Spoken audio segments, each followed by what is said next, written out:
Vincent, can you hear me? I can hear you loud and fun. Okay. Okay. Good. Good. Good. Because I'm using something else to speak. That's good.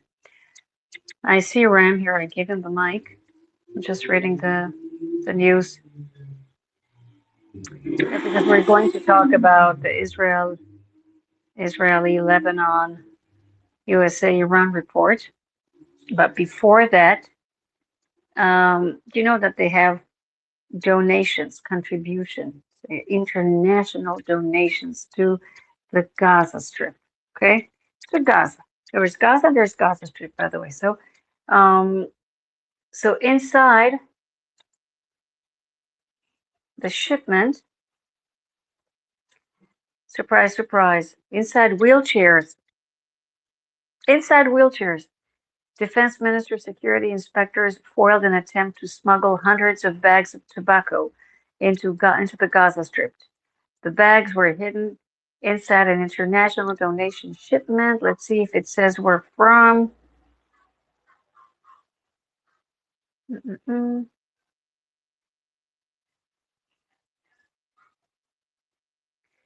So they ordered an opening of a security and criminal investigation against the elements involved, but they don't say where it came from. Let's see.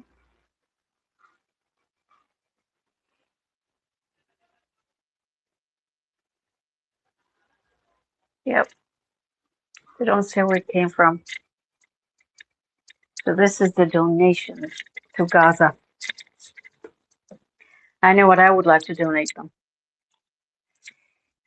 Okay, guys, what's up? Are you well? Everyone doing good? Yeah, we're good.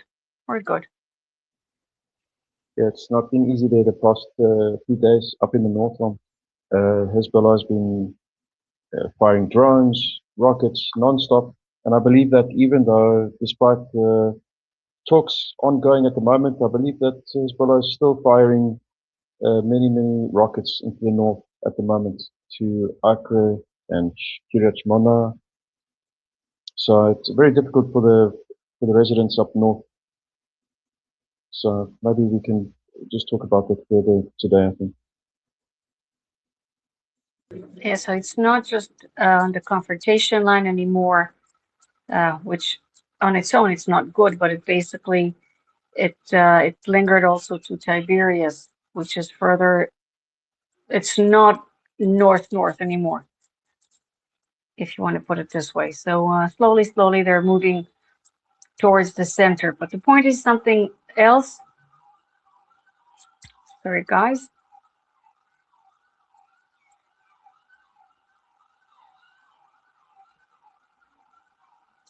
The point is that even now, the Americans want us to not to finish. I'm going to say the right words. I want to read it from the newspaper here, so you'll know what I'm talking about.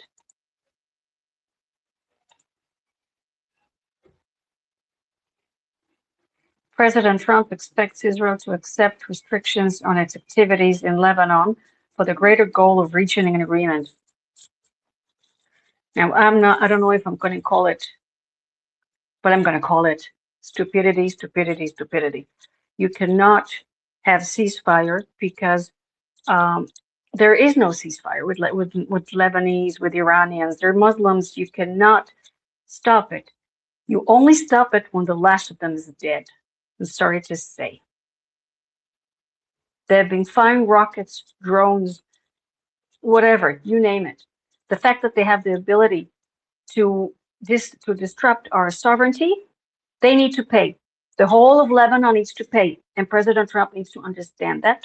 And my guess, President Trump, which I love so much, a little bit disappointment in this matter, because he needs to understand that you cannot talk to terrorists. He needs to understand that Islam cannot be reformed. He needs to understand that the Lebanese and Iranians will not stop thinking and wanting to destroy Israel and the US. That's their other goal. The US, the big Satan, right? That's what they call it, the US.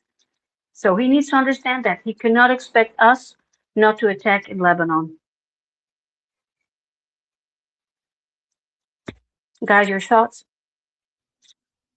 Well, that's the thing that's quite surprising about this whole situation is that when we went when the war began and America came in together with Israel to basically strike Iran, they were dealing with obviously the nuclear issue and then the ballistic missile issue. And then they shifted this. Iran shifted the goalposts and they moved to discuss the Strait of Hormuz.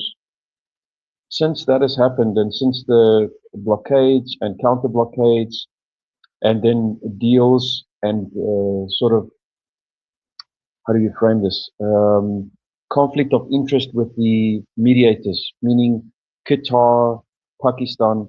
This whole thing is just sort of melted down into a really, really bad situation for the United States. And it's actually quite sad to see that, Israel still has the issue to the north and with Gaza, and then also to the east, potentially with Judea and Samaria. But I don't understand why the Americans allowed Iran to include Hezbollah or Lebanon in the actual talk of ceasefires or cessation of hostilities with Iran. I Because think it should have been. the Iranians demanded it. They The may have. Iranians demanded it. Yeah, they did. They said it. So that was one of the clauses in that 15-point plan, 20-point plan. We've had enough of those points plan. And so if they do this, they mustn't uh, attack in Lebanon. So I'm trying to bring you the latest news. I'm trying to look into the matter even more because that was said after the conversation between our prime minister and Trump yesterday. Netanyahu made it clear to him that we will not put up with a firing to our border. And again, we said Beirut, okay, they asked us not to attack in Beirut. Eventually we will. We will. It doesn't matter what President Trump says. He's not our president. He's not our prime minister. He doesn't live here. So they just going to say, yeah, Netanyahu said, let me enlarge it so I can see it. It's so small. President Trump expects Israel to complete with its limitations on its activities in Lebanon for the next biggest destination of reaching a better agreement with Iran. Okay? In addition, in case Iran will not answer to its strict demands, Trump wants, so that will be clear that Iran is the one who failed the agreement and not the United States or Israel. He doesn't understand. They will say that they basically came out on top anyway. He doesn't understand Muslims, the respect thing. This is why he pushes on Israel to limit its activity in Lebanon. This was said by a senior who was updated in the two talks that yesterday the Prime Minister Netanyahu and the President Trump had. The first talk, there were lots of disagreements because Netanyahu made it clear that Israel cannot be and will not tolerate shooting over its citizens and cities. Trump didn't like to hear those things because, again, any activities in Israel's activities in Dahia can bring to the end of the talks with Iran. Okay, so Hezbollah end of the day, like he basically blinked first because he was afraid of attacking the Dahia. So that one they had this how do you say this thing? Okay, that the conclusion that Trump published that every shooting on Israeli citizens will be answered in attacking in the Dahia. So they will not do it, but they're still attacking. Netanyahu said, I told him, to Trump, that if Hezbollah wouldn't stop from attacking our cities and civilians, Israel will attack terror goals, in Beirut. And he said, IDF, quote, IDF will continue acting in the south of Lebanon as planned. He didn't use the term ceasefire. like President Trump and the Lebanese president. The White House didn't like Netanyahu's announcement. Therefore, okay, there was another talk. Um, okay, the other talk, they talked things through. Trump didn't attack Netanyahu, nothing, because there are lefties here that say nasty things, so which it didn't happen. Uh, mm, mm, mm. So, end of the day, Israel achieved the goal of stopping the shooting on the north, but we're not sure that it will be kept. So today they had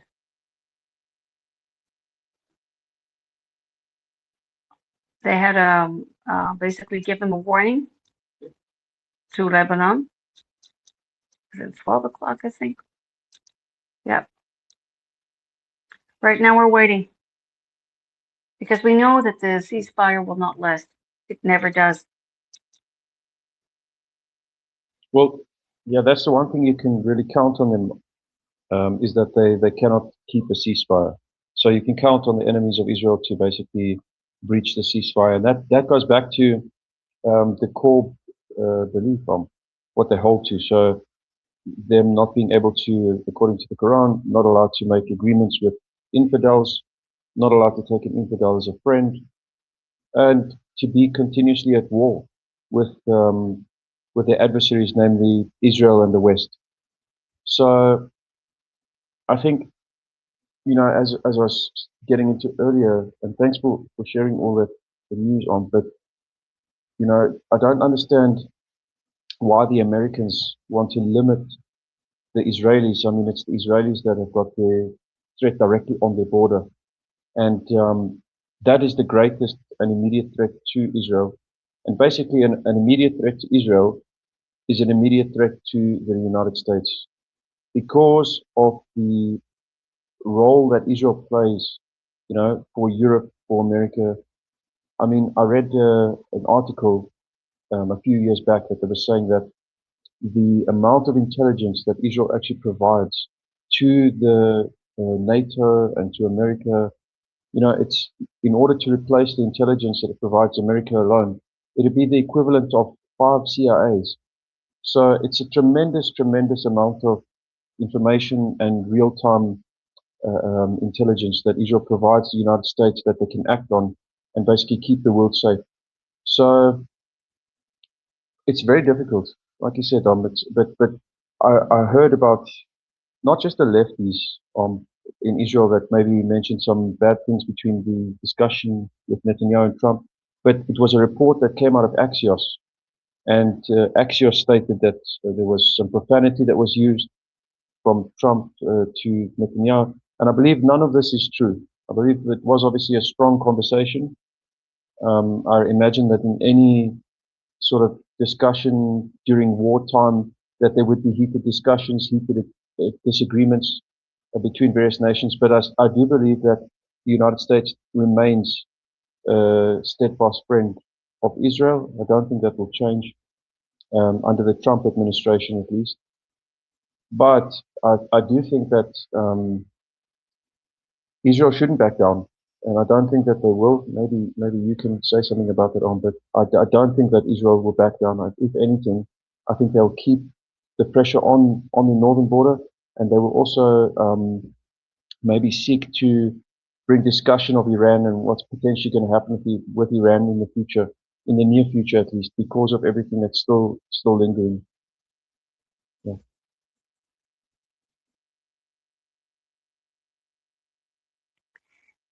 I think Poppy wants to respond. Thanks, First of all, absolutely, the United States nor President Trump has any right to try to mandate or suggest or dictate what Israel does in response, or even proactively, if need be. Um, it's none of our business. It's not our, it's the Israeli people's lives on the line. And so that is, I don't, I can't call it disappointing because it's way beyond disappointing. It's just heartbreaking and makes me angry, and I'm ashamed of the United States for doing that. And second of all, back during the Obama administration and so forth, people used to disparage him and his activities in Syria, where he would say, "Well, here's my red line, don't cross it." And then they would cross it, and then he would say, "Well, here's my red line," and meanwhile it just keeps moving closer and closer. And Trump is doing the same thing here with Iran and with Lebanon and Hezbollah, and saying, well, here's my red line, and I won the negotiations. America is winning because all their ships are at the bottom of the ocean or whatever. And like, well, that's one component, but it's you're you're ignoring the big picture and ignoring the most significant parts of the picture if you're just focused on what has happened to the Iranian Navy. And so Trump, to me, if we were not going to do better than this and actually finish the job, we never should have gone over there. In some ways, it's even worse than it was before the U.S. even came over. So, I mean, it's just it just makes me mad. I'm very upset, and I don't like anything about how this feels. Thank you. Well, thank you, Poppy. I think that President Trump realized only after the time of the bridge, that incident on the bridge with the people there, he realized where he got, where we got into, because it's a mess. Iran, it's not, people think it's like, oh, free Iran, free Iran. I see people writing on free Iran on their timeline or their bio. It will never happen. 98% there are Muslims. Even Pahlavi is a Muslim himself. Pahlavi made it difficult for President Trump. He asked him not to hit Hajj Island because he said the oil belongs to the people, and this is a big problem. That is a big problem. Listen, 50%, maybe President Trump and Netanyahu, they're doing takia, right? They're like, because they know maybe they're RGC already and they're trying to play a game. But to tell us not to bomb Lebanon, fat chance. No way in hell. We lost. Yesterday, I went to a funeral of a soldier from my city. Not easy. It's the second time that I've been to a military funeral. And we lost another one yesterday, and another one was hit very badly. And every soldier is a whole new world. For every soldier, I think, not just me, Lebanon should burn to the ground because it's no longer a Christian place. It's a Muslim country. It's a Muslim country for years. The Christians let it be there. They had 13 seats, if I'm not mistaken, given to the Hezbollah in the parliament. They did nothing. So therefore, they're also to blame. Sorry. By the way, I posted yesterday, right, that there was a documentary from the IDF saying, and it showed in the video that the Hezbollah people, the Muslims, okay, Muslims, they are bombing also Christian churches. Poppy speaks for me. Just What, on Ram? again, what Poppy said are my words. She speaks for me too. I'm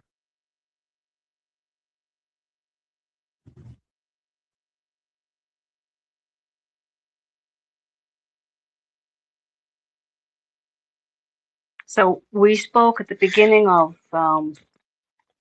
the space. I was talking about the talk that President Trump and Netanyahu had, two talks yesterday.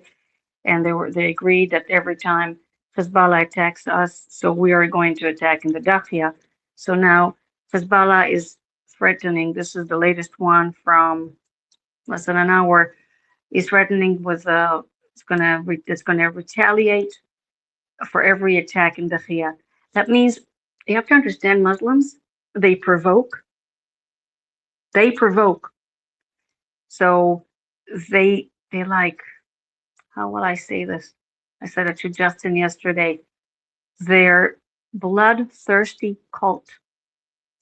You know, they like to see blood. It makes them. This is like driving them. Like that year that remember, two soldiers went into a Palestinian Fakistinian place. Okay, and there was actually a lynch. And I never forget that. Did you see that? Did you remember this? That there was a Pakistani guy that he showed his hand like this to the window, like, look, I've got blood on my hands. Do you remember this? This is Islam. So they don't want to say, oh, we want to start a war. Like, oh, you did this, so we're going to start fighting. So there is breaking news. The home front updated the guidelines. So it's from today at 6 o'clock until Sunday at 8 o'clock.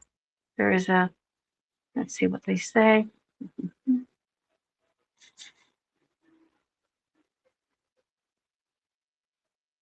Schooling only in places that you can get very quickly to a shelter. Working place the same. Gathering open field until 100 people. In a closed area up to 400 people. The beaches are open. And if there's any change, they will let us know.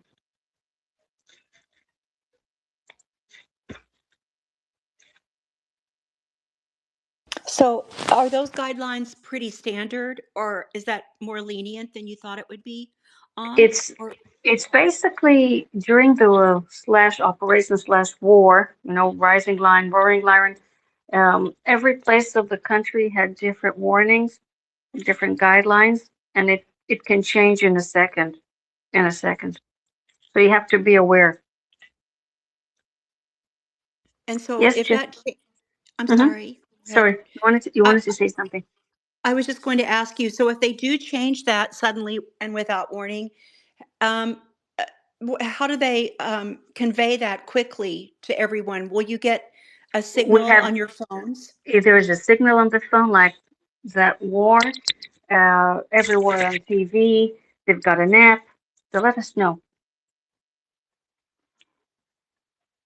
That's good. Yep. I can't even imagine trying to live my life and work and take care of my family and my children and everything. If there are constant barrages of interference coming in with rockets and drones and so forth, constantly, um, that it just must be so difficult to live under that. And the people up north are, and not even far north, are living like that every day right now, and have been, and almost it seems like without a break. Very hard.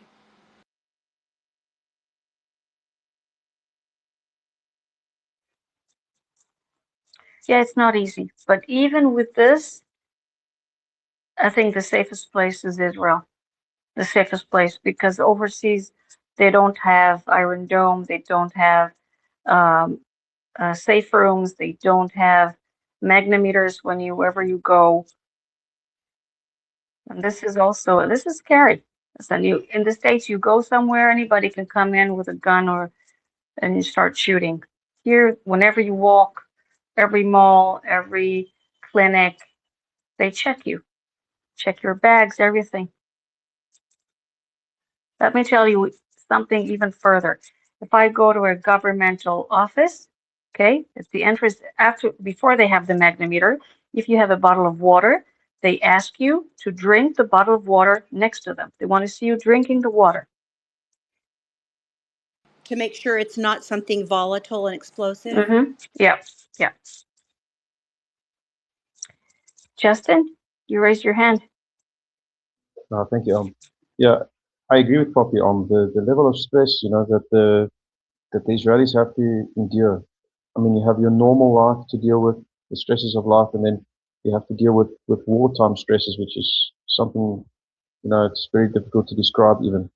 But it just shows you the resilience of Israel. I mean, Israel has been around for over 3,700 years. It's a strong people. It's a strong society, very community driven. Like you described in the beginning, everyone aids everyone. They look out for each other. It's a family. And I think this is the strength that you have over your enemies, which is a marvelous thing. Your enemies are fighting among themselves because they can't agree among themselves. So in some ways, it's a huge, huge blessing. But if I can maybe just shift to something a little less positive, and that is when you mentioned about that person about the lynching, with the person that held his hands up covered in blood, you know, it's the same. It's the same thing in Gaza. It's when October the 7th happened, you had that person who murdered their family and then took their cell phone and phoned their family back in Gaza and said that they killed, I killed 10 Israelis with my own hands. And the father and the mother praised the son, said to him that they're so proud of him and all this stuff. So this society is so sick. It's so evil and twisted. And you're right in many senses. Israel has had this enemy for quite some time. And I don't think that the West, imagine lynching starting to take place um, in the United States or in Europe, the way that it's happened, like October the 7th, or in the incident where that Yeah. person went into Justin, that territory. I'm sorry. I usually don't interrupt people, you know me, but we have somebody here from That's fine. Turkey. So Erdogan Kopek Ulu Köpek.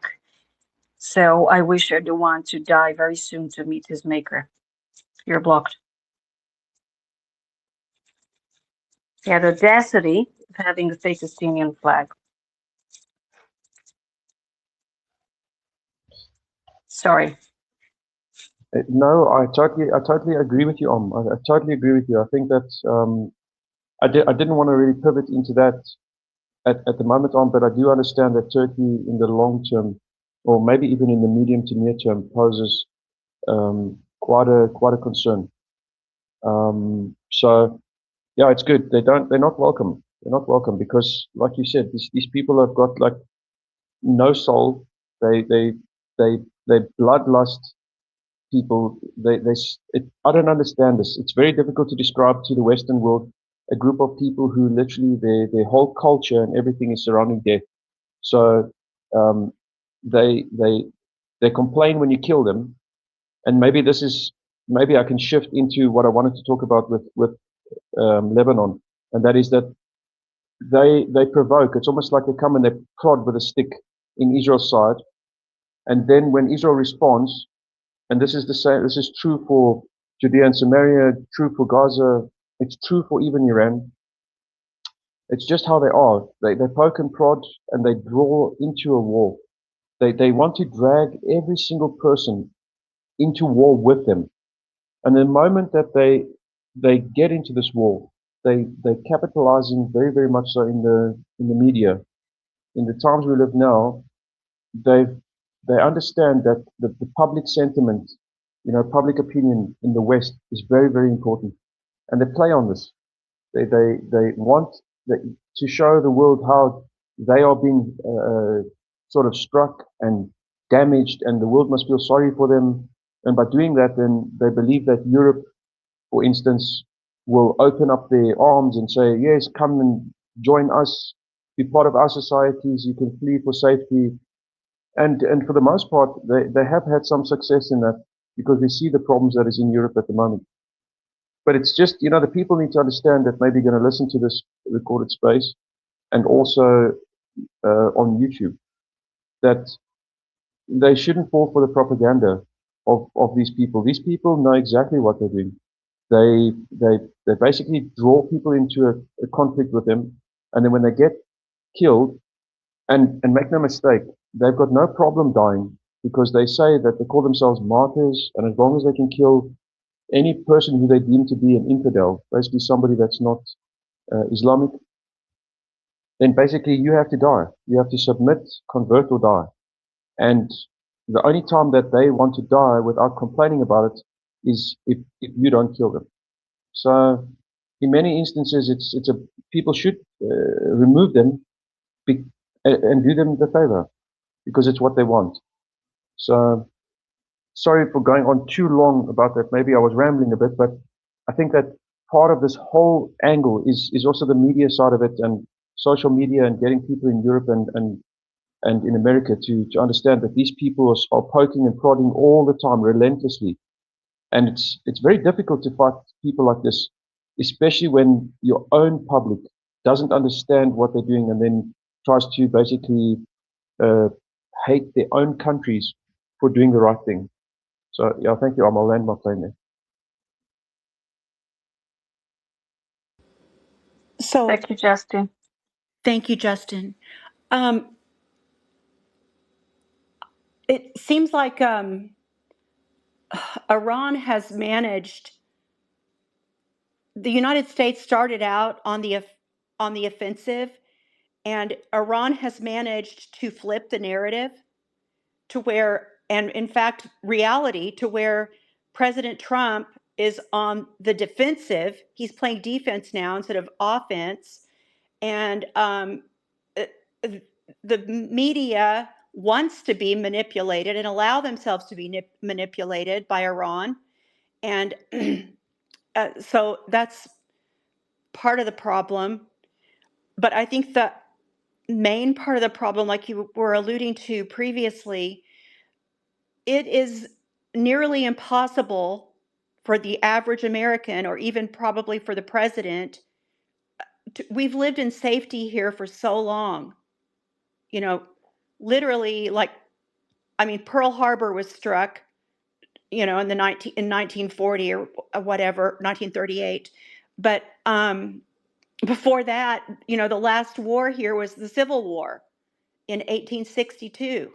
And so it is almost impossible for us, you can know something intellectually. I've read books about their worldview, and I know that they're Shia, and they literally believe that it's their mandate and their responsibility to wash the world in blood and to have war with the entire world, and with them as the aggressors. And so I know that intellectually, but then it's very, very difficult for me to even imagine, like what you were saying, Justin and to imagine living under those conditions. You know, um, it just seems beyond my comprehension almost. Even though I intellectually know it, I don't really understand it and know it, because my whole existence has been nowhere near what that is. But I think Americans cannot imagine that someone is so religiously uh, indoctrinated and driven so strongly and fervently in that direction, where you can't reason with them. As you know, it just kind of doesn't compute for Americans or something. I'm trying to explain it, but I'll stop there. Thanks. You know the Same for Europe, feeling. right? Okay. You know the feeling. I'm sorry, what, Ram? I said, you know the feeling. I know you know the. You know it. You know it. I'm just too angry for words.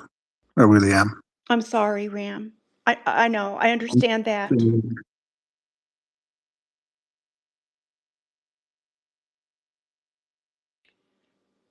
You can talk if you want, if you feel like it, if you want to. I know sometimes if I become so angry, if I can just kind of blow off some steam, sometimes it feels better, but nothing's making this better because it's just, it is what it is. Um, it's some of that, but it's not that I don't want to talk. I just don't have the words. I don't have the. I don't have the. I think I'm going to take a break for a minute. Get my thoughts together. This is just too unfortunate and too sad. Too this whole thing. This was going to be the last war for Israel's survival once and for all. I so wanted that. I could taste it. I could taste it. I so wanted that, and it was going that way. It was going that way. Yes, it was. And then Trump steps in. I'm going to take a break. Okay, thanks for sharing, Ram.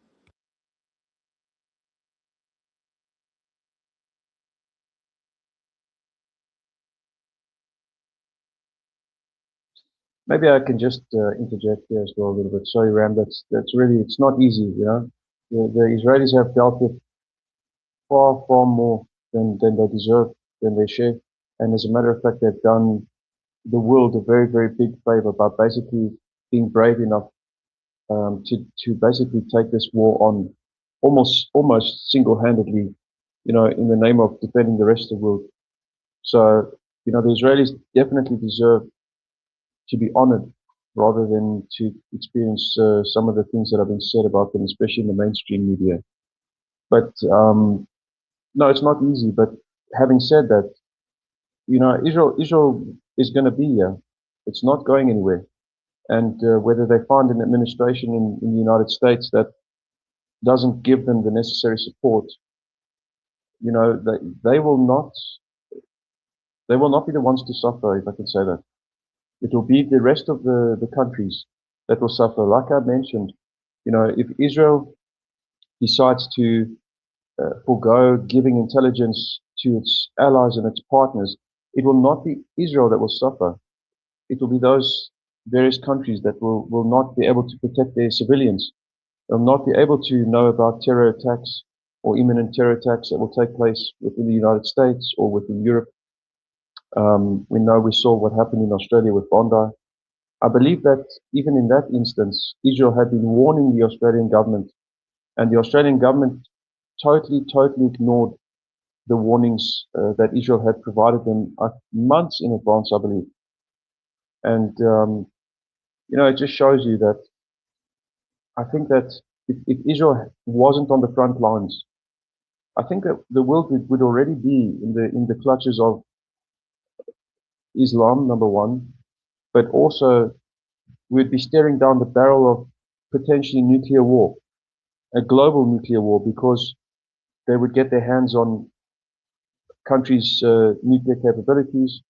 And this is a huge worry, you know, especially if you look at what's happening. Paris is an absolute mess at the moment. You know, France has got their streets are burning, and that's a nuclear country.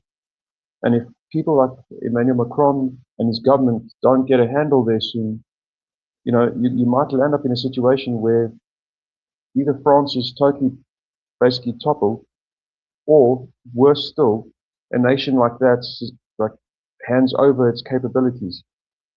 And the same thing is true for Britain.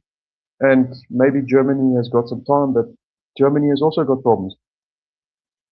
So it's like you said, coming back full circle, you know, when the Israelis face trouble, they stand together, they help because they're ready. They've been dealing with this.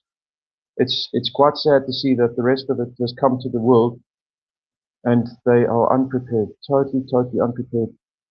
And It's something that needs going to need a lot of voices like yours, Rams and Poppies, to try to speak on spaces and podcasts and so on, to try to let people know, that unless they wake up soon, unless they acknowledge the reality that we're living in, life is going to change and it's going to be dramatic. You will have government changes, societal changes. I mean, we're going to have societies that women walked around with bikinis, and women are no longer going to be able to do that. They're going to be beaten by the modesty police. We know what's happening in places like Texas, where they're trying to become Sharia compliant. I think there was a victory. Maybe, Poppy, you can mention this. There was a victory recently where they managed to stop the Sharia law um, being put as law in Texas, if I'm not mistaken. Justin, a few things. Sorry Yes, again, a few things because you were touching in many issues about France. Instead of dealing with their own country, their joker Macron, okay, goes around every time and like, no, do not touch Lebanon. We know that he loves Lebanon. He has business with Lebanon. Don't forget the Sykes-Picot Agreement. Okay, so they feel that they're like, when they have to do something to defend Lebanon, they need to defend themselves because France is a Muslim country. You want it or not, it's a Muslim country. UK, next one is a civil war because that's what I said about the provoking. That's the next stage, and they know it. Even Tommy Robinson, when he was here, talking to Viejas Kelly, the journalist, he said it himself. You're welcome to listen to his YouTube interview. He said himself, he knows once the Muslims get a certain percentage, that's it, they're gone. That's the way it works with Islam. Um, what else you were talking about? You were mentioning something else. Well, just They're the fixing general. nothing over in the West, Justin. They're Oh, fixing sorry. nothing. They're fixing nothing. They seem to find they somehow want to find their way to hate Israel and hate the Jews. Somehow, even Trump, they want to. He'll go. He'll go a few weeks, a month, 2 months, 3 months. Something will trigger something. They always find them, but somehow they want to find their way to hate fucking. Uh, they're fixing nothing all over the West. They're fixing nothing. Yeah. Poppy was saying, you're saying to Poppy about Sharia law, that they're saying in Texas, they're like bragging that they ban Sharia law. It means nothing. No, Sharia no, they law, didn't. Sharia law. No, Yeah, they were saying that was everybody that Texan guy or woman on my space says, oh, we ban Sharia law. Sharia law is not the problem. Problem is the right, book. Sharia law is the right. side effect. So if you, They say it, Sharia law so that mm, they don't say Islam. Um, they yeah, are I know. such cowards. They will say Sharia law, Sharia law, Sharia law, as if that's the holy freaking grail, which is nothing. Okay, the Muslim can That's because respond. Okay, you don't want that's Sharia law. because Okay, they're fine. clueless. No, but they're We clueless. don't. That means that they're Okay, clueless, Ram, because they need to know that Sharia law is not the problem. Sharia law, again, it's the side they effect. know it. What They know happens? it. No, no, They are they don't know it. cowards. They're They cowards. do Okay, know so it. they will pay. You If they're know, cowards, you they know will how you pay. know they know it. You know how Yeah. they know it is Tell because me. they keep talking about it like it's the problem. They don't. Can you not figure out that the Muslim will say, okay, no, we agree with you. We don't like Sharia law either. We live by the Constitution in America. And then when they become more numerous than you, then what? Then That's the what? problem. Yeah, When when you they can't become tell them to numerous, stop Sharia law, then what? uh-huh. When They when also, when the when they get into key positions, like in the UK, then what? Then you'll see what's going Exactly. to happen. Yeah. Exactly. Then And then they'll you and then I are they'll from the say Middle what? East, so we know what we're talking about. Everybody knows the duplicities. Everybody knows who tells the truth and who lies. All you got to do is listen. But everybody wants to lie, wants to skim, wants to this, including this idiot right here. What is this game? What is this game?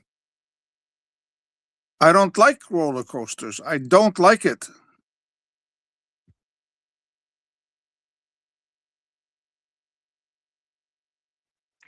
Yeah. By Who the way, lives like I think this? Graham has said did it you best. see that they changed? Somebody got.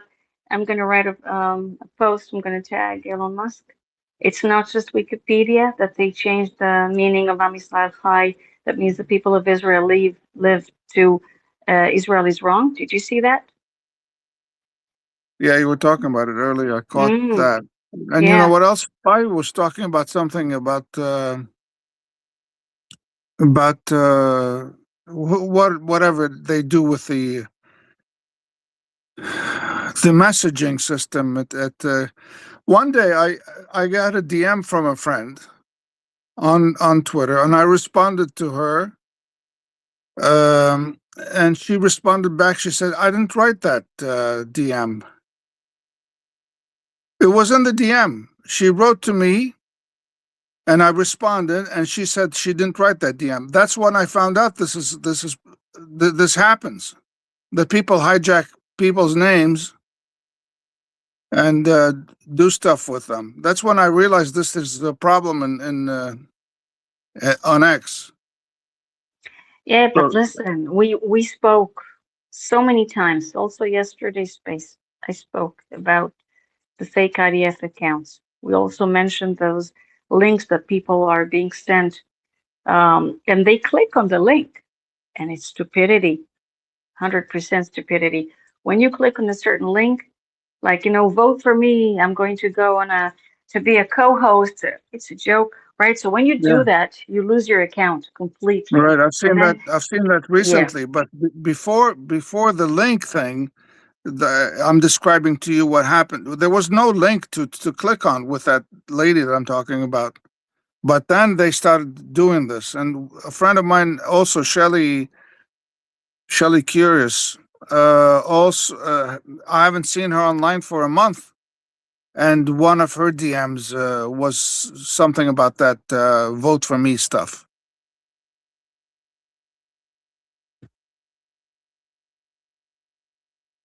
Yep. So I've seen it about 3 or 4 times mhm. from different Yeah, different people need people. to be careful. People need to be careful if they don't want to be scammed. I'm going to attach the link to my recording yesterday, and people need to listen to that, especially because we talked about the fake IDF accounts that we exposed. We exposed a lot. We reported a lot. I think until last night we had 103 reported. Now it's more from the group. I have to go to the group and repost more, um, and post them first as well. So we had until last night 19 suspended, Bravo, which is bravo. good. So I'm doing it very tiring. Listen, because they're like mushrooms after the rain. But if people don't check, locations, they're not smart enough, they're gonna get scammed. That's it. I mean, at the end of the day, the people basically get to choose. This is their life, their accounts, their choices. You cannot help somebody who doesn't help himself. Yeah.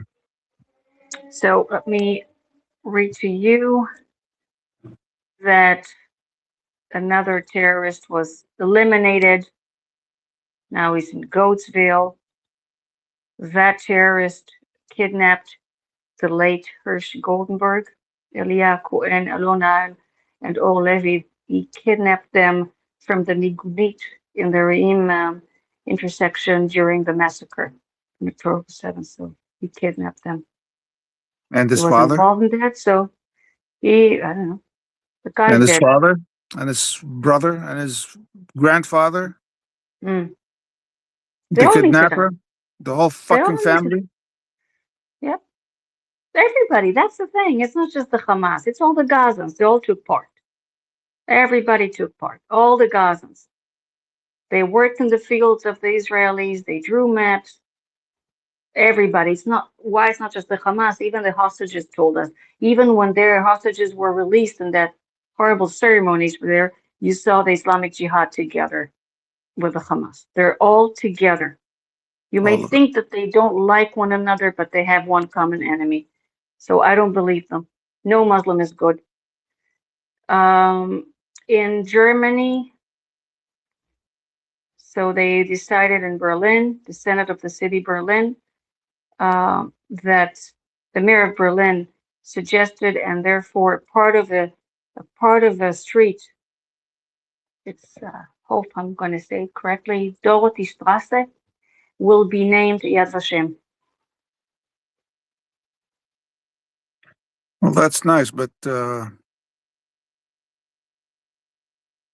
what do you think of it? What do you think of it, Justin?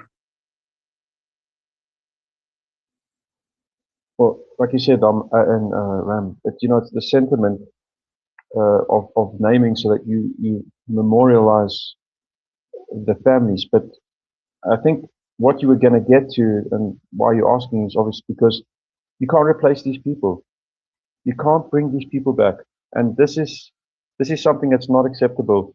I think I sound a little bit more calm than you, Ram, but it doesn't mean that I'm not as angry. I think that if anything, sometimes it isn't possible to even begin to start saying what needs to be said. Especially in the public space, it becomes extremely difficult.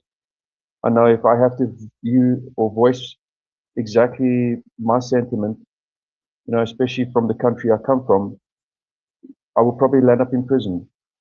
So it becomes very, very difficult, but it's painful. It's really painful. Naming a street, you walk around Israel and, Israel has the Migunit, the bomb shelters, and they paint the faces of those that were lost, those that were murdered on October 7th. And that's extremely difficult to see, You have small children who see these paintings and the parents have to explain to them what has happened. And for that reason, Israel should really, really light the fire, and regardless of what Trump says or what the Americans dictate, even the Europeans, Israel needs to basically finish the job to protect themselves, whether it's whichever border. It needs safer, more secure borders for a society. Imagine what Israel could provide the world if Israel was not at war, considering what Israel gives the world and they're under war. Yeah. This is insane. Yeah. Yes.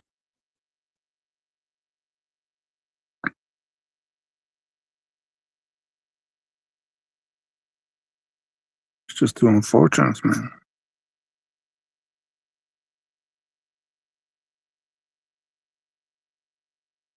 I'm not good company when I'm in this kind of mood. I'm not good people. I'm just not.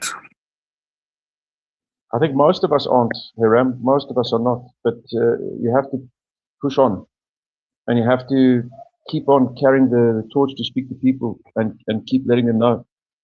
And this is the Israeli spirit, the Israeli resilience, to continue to live and to respect life and to show people that life is important.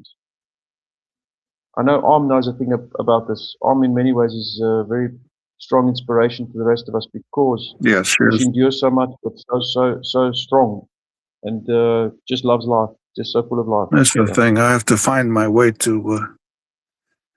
I have to find the fight in me because I'm not going to walk away. It's just I can't deal with this. I can't deal with these people upsetting me like this. Trump and whoever else. I just can't. I have to find my. I have to find the fight.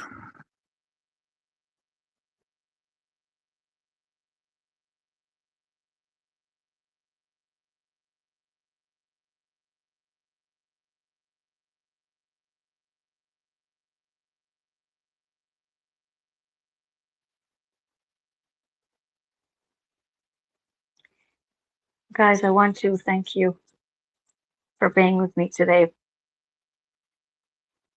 Ram, you'll be okay. Yeah, I will. Thank you. Thank you, Justin. Yeah. Poppy, So thank tomorrow, you. tomorrow after Thanks, the Ron. healing, the same time. Good. Okay. So I'll Yes, see you ma'am. guys then. And thank you for praying for Israel and the IDF. Thank you very much. Thank you. Thank you for hosting,